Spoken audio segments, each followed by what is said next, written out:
Olá, eu sou Douglas Reis, esse aqui é o canal Todavia, é um canal que tem por objetivo falar da relação entre a fé cristã e o mundo contemporâneo. Aproveitando aí os 500 anos da Reforma Protestante, nesse primeiro vídeo do canal, nós iremos falar sobre aquela que é uma das maiores contribuições positivas da Reforma, a valorização da autoridade das Escrituras. Venha conosco e descubra como esse tema continua relevante na atualidade.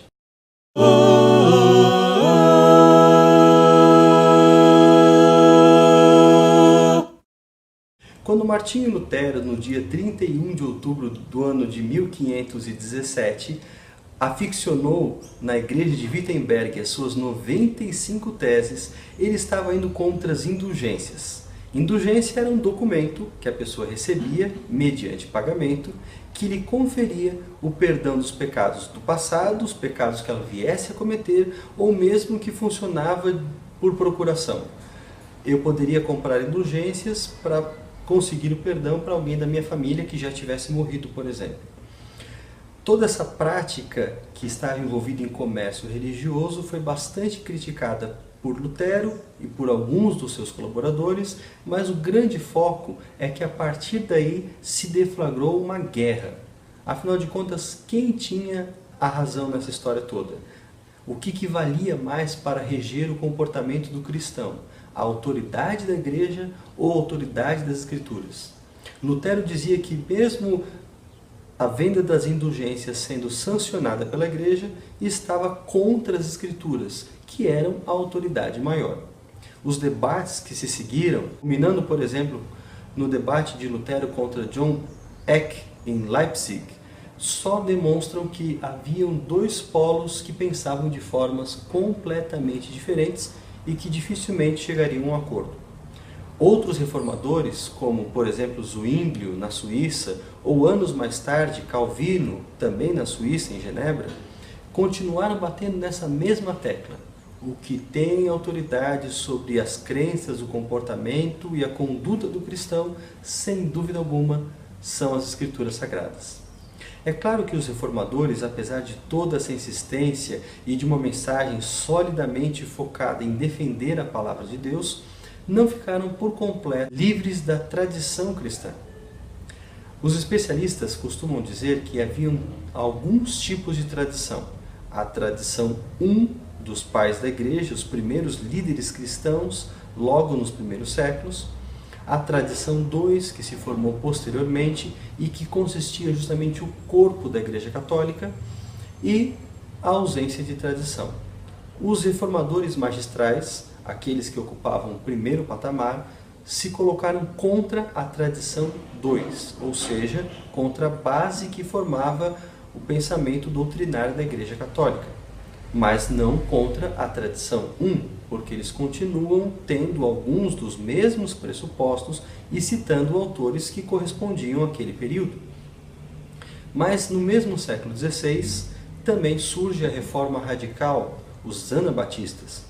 Esses se colocavam contra a tradição 2, o corpo da Igreja Católica, mas também se colocavam contra a tradição 1 e reivindicavam que a Bíblia não precisa de nenhuma tradição para ser interpretada. A gente pode dizer, de uma maneira assim comparativa, que Lutero percebeu que a casa estava suja. Por isso, ele resolveu limpar a cozinha. Deixou a pia brilhando, a mesa limpa e varreu o chão. Mas os anabatistas também perceberam que a casa estava suja e resolveram, de forma completa, deixá-la limpa. Claro que os anabatistas não conseguiram avançar muito na sua obra, uma vez que eram perseguidos tanto por católicos como por protestantes. Mas a herança deles alcançou depois os puritanos, os metodistas, os conexistas, e em cada época houve pessoas propondo um retorno radical às Escrituras. Esse conceito dos reformadores, o sola escritura, ou seja, a autoridade máxima das Escrituras para basear a fé cristã, alcançou expressões muito mais desenvolvidas séculos depois. Talvez uma das contribuições mais valiosas para o conceito de sola escritura é aquela que é proposta por John Peckham. Ele afirma que o Sola Escritura funciona mais ou menos como um guarda-chuva, ou seja, ele engloba outros conceitos que são importantes, como por exemplo, o tota escritura, o prima escritura e a analogia das escrituras.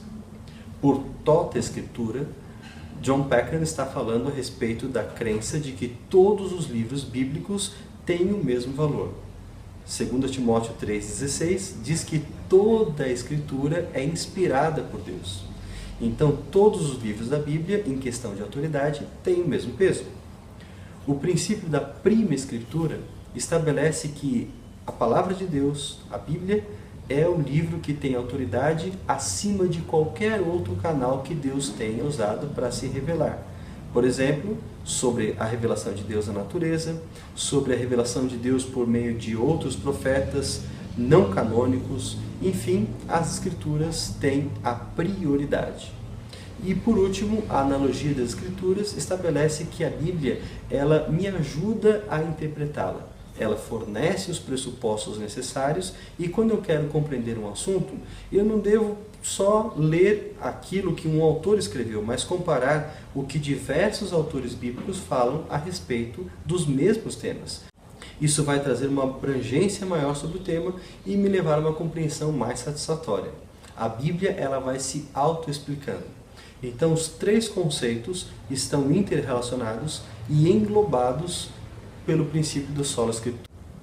Nos nossos dias, pensar sobre isso continua sendo relevante porque, afinal de contas, outros elementos como cultura, experiência, tradição continuam competindo com a autoridade das Escrituras. Mas os verdadeiros cristãos vão saber valorizar a palavra de Deus como só ela merece ser valorizada. Esse foi o nosso primeiro vídeo. Se você gostou, não se esqueça de curtir, assinar aqui o nosso canal e compartilhar nas suas redes sociais. Até a próxima semana.